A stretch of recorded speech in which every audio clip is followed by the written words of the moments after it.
الحمدللہ رب العالمین والصلاة والسلام علی سید الانبیاء والمرسلین اما بعد۔ تیمم کے مسائل چل رہے تھے، کل ہم نے مسئلہ نمبر 13 تک پڑھا تھا، آج مسئلہ نمبر 14 سے پڑھنا ہے۔ مسئلہ یہ ہے کہ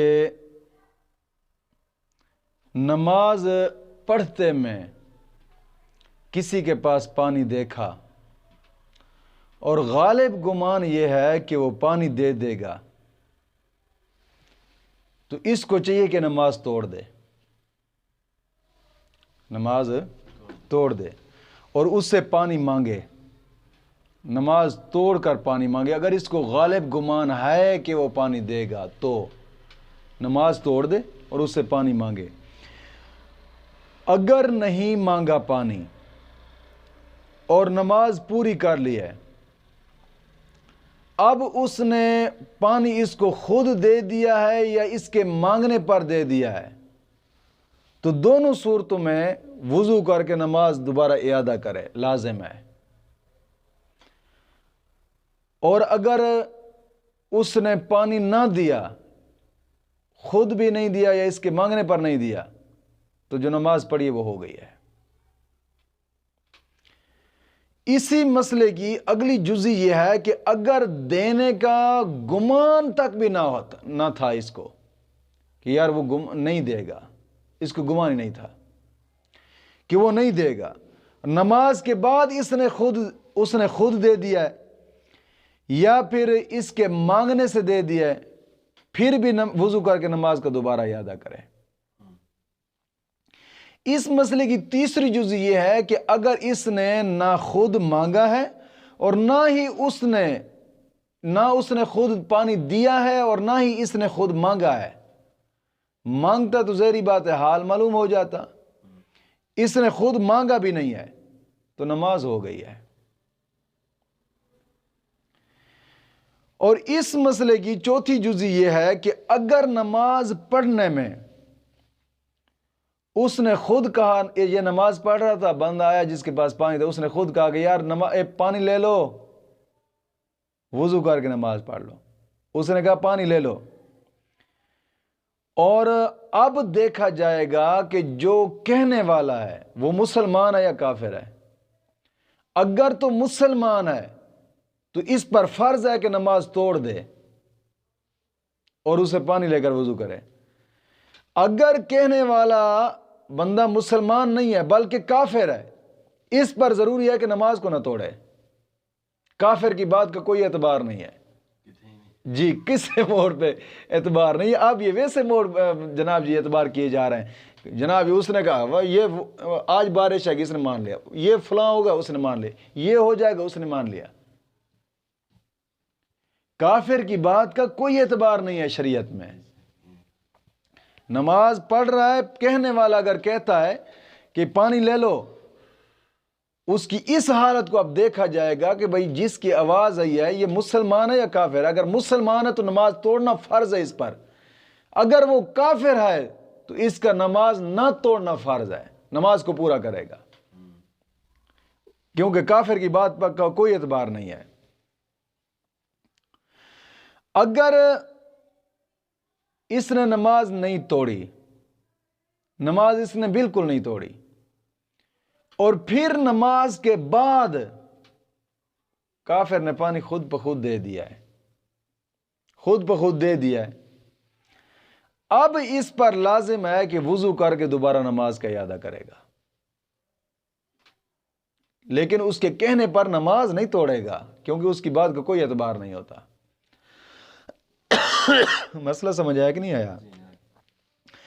آگے مسئلہ یہ ہے کہ اگر یہ گمان ہے کہ جناب عالی میل کے اندر تو پانی نہیں ہے، میل کے اندر پانی نہیں ہے، مگر ایک میل سے کچھ زیادہ فاصلے پر پانی مل جائے گا، میل کے اندر پانی نہیں ہے لیکن میل سے جب کچھ فاصلہ گزرے گا تو آگے پانی مل جائے گا، تو اس کے لیے مستحب ہے کہ نماز کے آخر وقت تک یہ انتظار کرے گا، یعنی آخر وقت تک کوشش کرے کہ پانی تک پہنچ سکے تو فابیا، نہیں پہنچ سکے تو پھر نماز کو قضا نہ ہونے دے، تیمم کر کے نماز پڑھ لے۔ یعنی آخری وقت تک نماز کی تاخیر مستحب ہے، مگر کن نمازوں میں؟ ظہر اور صبح کی نماز،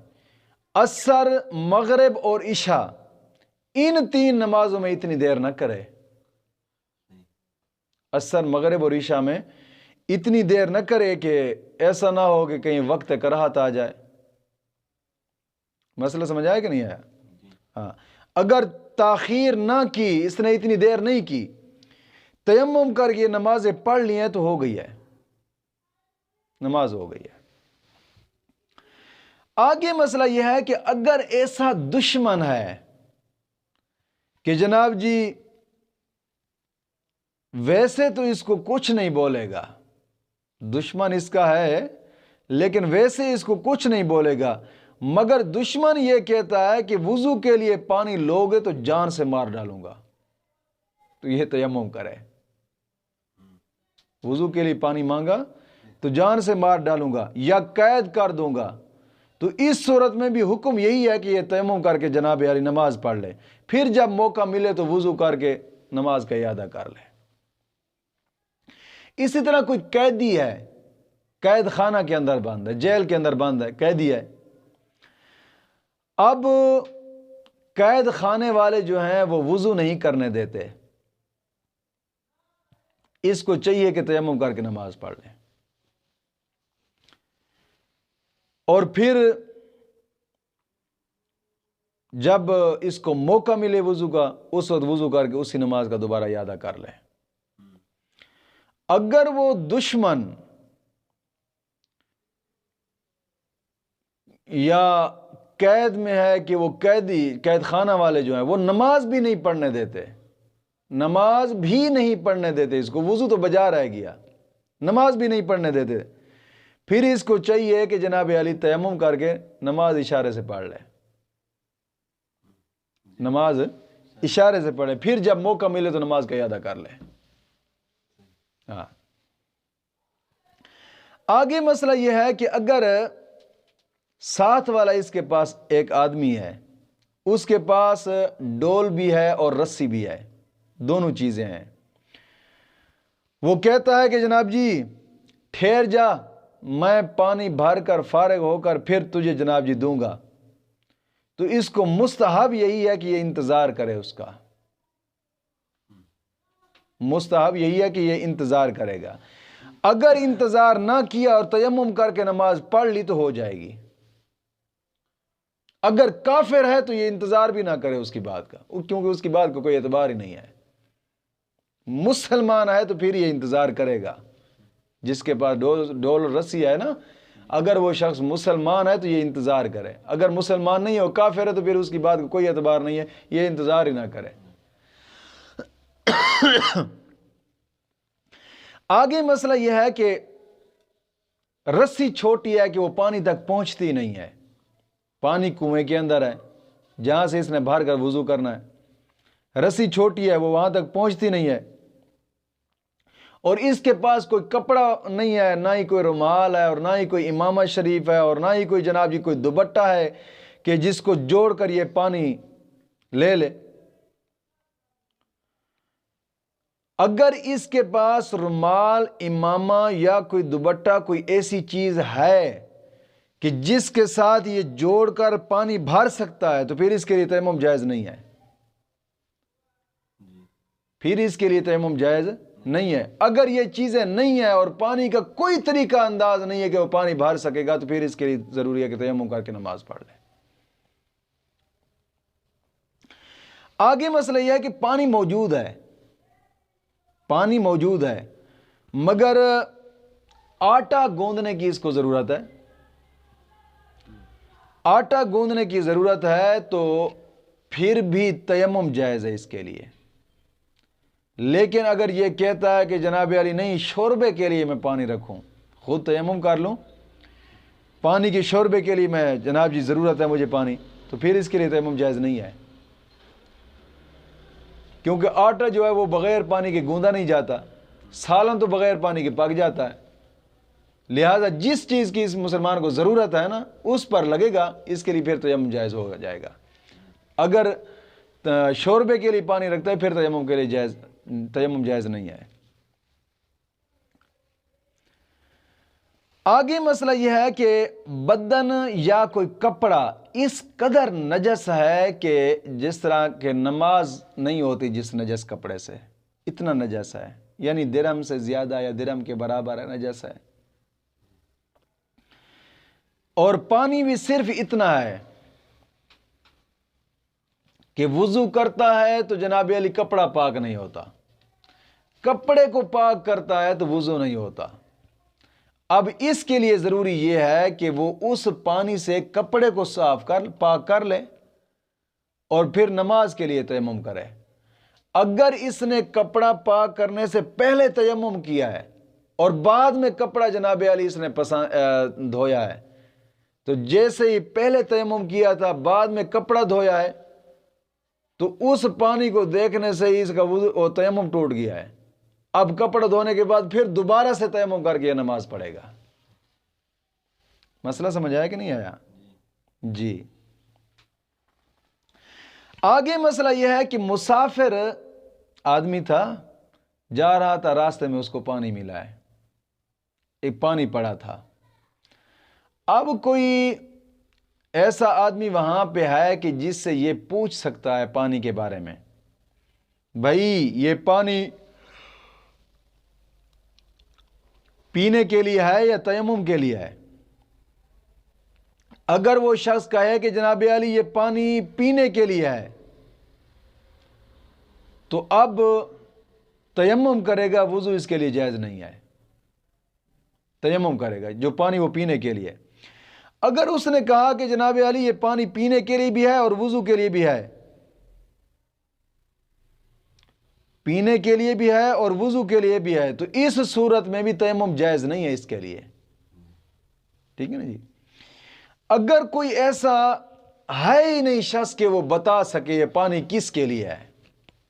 کوئی ایسا شخص نہیں ہے، اور پانی تھوڑا ہے، تو ایسا کرے کہ تیمم کرے اگر پانی تھوڑا ہے، اگر زیادہ ہے تو پھر وضو کرے۔ پانی تھوڑا ہے تو تیمم کرے، پانی زیادہ ہے تو پھر وضو کرے۔ آگے مسئلہ یہ ہے کہ پانی مول ملتا ہے،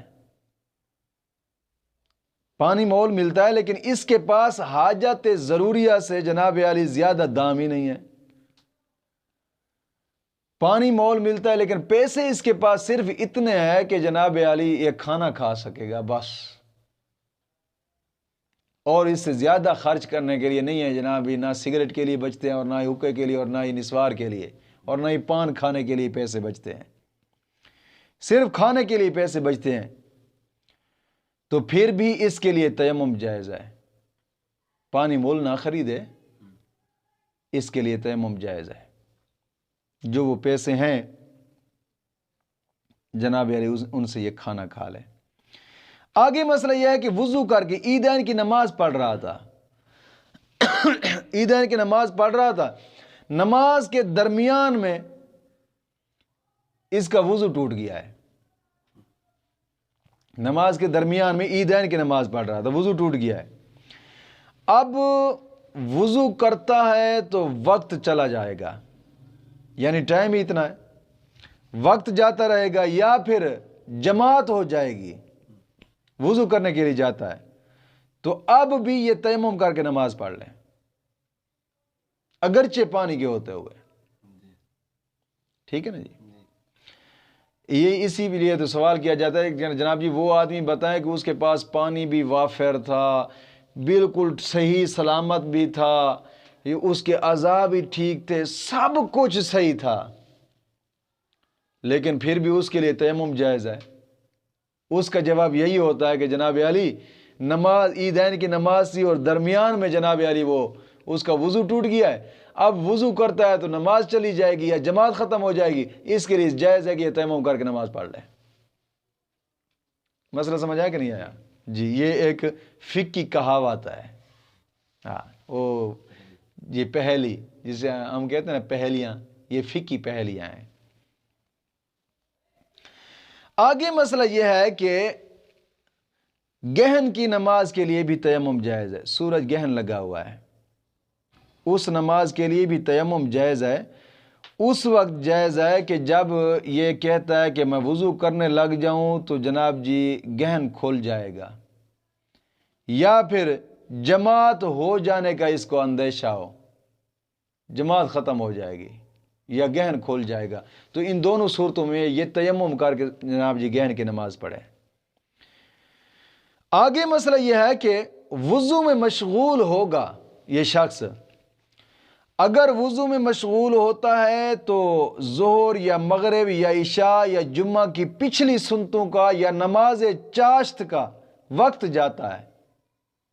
تو پھر بھی اس کے لیے تیمم جائز ہے کہ تیمم کر کے یہ پڑھ لے۔ مثال کے طور پر اگر وضو کرتا ہے تو ظہر کی پچھلی جو سنتیں ہیں وہ جاتی ہیں، یا پھر وضو کرتا ہے تو مغرب کی پچھلی سنتیں جاتی ہیں، یا پھر وضو کرتا ہے تو عشاء کی پچھلی سنتیں جاتی ہیں، یا وضو کرتا ہے تو جمعہ کی پچھلی سنتیں چلی جائیں گی، یا نماز چاشت کا وقت ختم ہو جائے گا، اب بھی اس کے لیے تیمم جائز ہے، تیمم کر کے جناب جی پڑھ لیں، سنتیں بھی اور نماز چاشت بھی۔ مسئلہ سمجھ آیا کہ نہیں آیا؟ آج کا سبق یہاں